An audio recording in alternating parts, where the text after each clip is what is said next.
I'm Melissa Fuller with Shape of the City. There's increasing evidence that links physical activity with improved learning.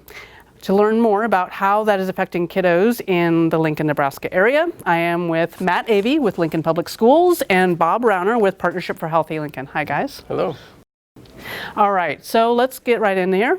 What is the importance of aerobic fitness? Okay, well, by aerobic fitness, we don't mean like strength training, but like more running, cardio type stuff. And actually, they measured both, and it turns out the cardio, respiratory, or aerobic fitness is the one that most is associated with things like longer term living, for example, but also improvement in math, reading, and science scores. And so the evidence is that actually you learn better when you're aerobically fit for a lot of different reasons. And how is that measured? How are we knowing how that's affecting our kids? Well, the good news is Lincoln Public Schools measures that in all our kids, especially 4th through 8th graders, and so that's something that Matt's in charge of. Mm-hmm.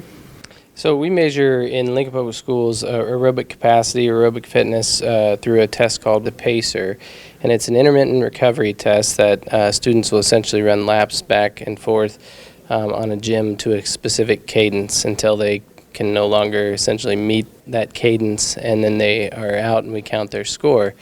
We do that through, like Dr. Rauner said, through all students grades 4 through 8 with fidelity, and we've had great percentage of test completion every year. And then Dr. Rauner's office and Partnership for Healthy Lincoln take that data and are able to actually do a lot with that data to let us know a little bit more about how aerobically fit our students are.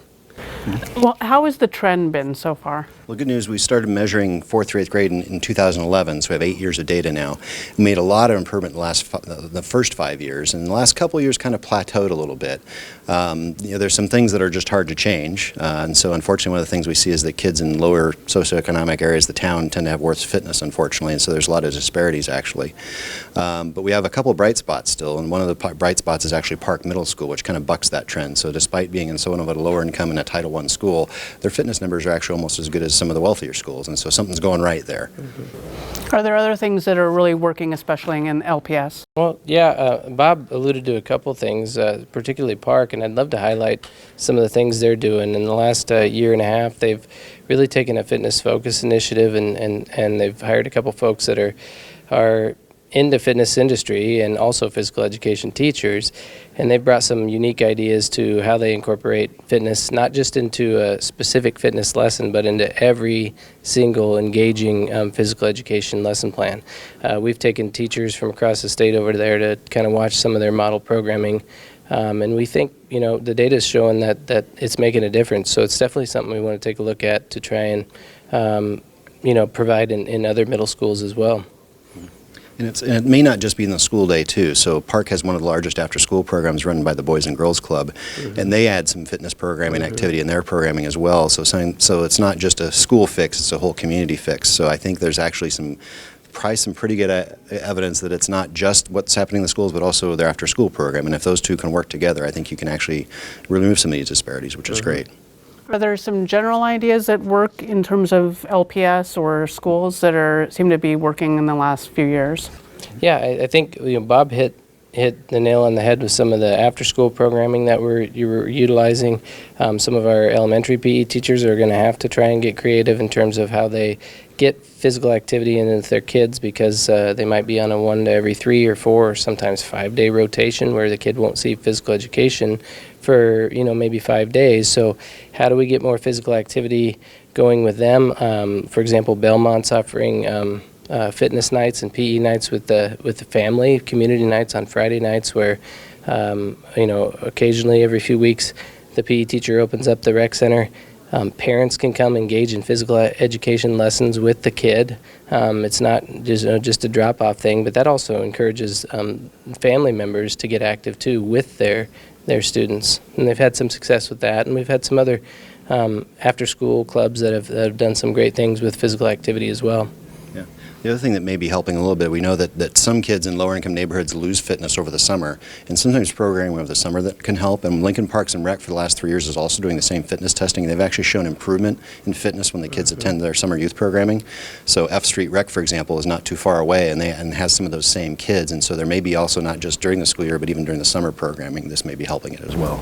What about challenges? What are the biggest challenges to getting something like this going? I think you mentioned a little bit with the elementary schools, but are there other challenges? That's a primary challenge for us, and it's one we're constantly looking to figure out solutions for, is time. How do we meet the needs of student fitness in the given school day? And we've had to get creative. Like Dr. Rauner said, we've got a lot of after-school program that's trying to support what we're doing. But another challenge would be just trying, even within the physical education setting, trying to focus not just on aerobic fitness, even though we know that's a number one priority, particularly with student engagement, student learning in the classroom, but we've got a lot of other things to teach in PE as well. So it kind of goes back to that time, but it's a matter of priority, for us. Yeah. Another thing is actually just the design of the neighborhood. And so one reason lower income neighbors sometimes don't have many fit kids is because there's just not as much much safe area to play, for example. So having adequate park space, which is one of the cool things is happening. There's going to be a focus on Cooper Park, which is in that neighborhood, to try and revitalize that. We've done that with other neighborhoods like Belmont Park and Peter Pan Park. I think Peter Pan Park is a great success story. What it used to be like 10, 15 years ago versus what it looks like now. It's a much better place for kids to get active and play. Right, so viewers, whether they're parents or just they're involved with youth, what advice do you have for them? What can they do to help make a difference? I would just say try and get engaged with your kid in physical activity. I mean, I think it makes a big difference when that student's able to not only go to school and be physically active, but to come home and engage with their family in physical activity as well. And it doesn't have to be anything too extreme. We're not talking about having to get out and play a game of soccer, but it might be as simple as, hey, let's go for a bike ride. Let's get out and get to the park, and we can play in the park. The facilities that we have in our neighborhood, let's try and utilize those as a family. Yeah, like an example, I live across from behind Leffler Middle School, and I see that both Leffler Middle School's grounds and the Piedmont Park grounds being used all the time. Last night we were walking the dogs, and there's 2 softball teams out there practicing. Most of the spring we've had a lacrosse group out in front of the park, soccer teams playing, and so and all these different things. The more we utilize that space, the better. And one thing that Lincoln does is that the schools are used pretty much all day long and even into the night sometimes, and so having those grounds be used up until 9 and 10 p.m. is a great thing to see. Perfect. Thank you guys for all the information, and we'll keep working on making it better for the kids. Excellent. Thank you.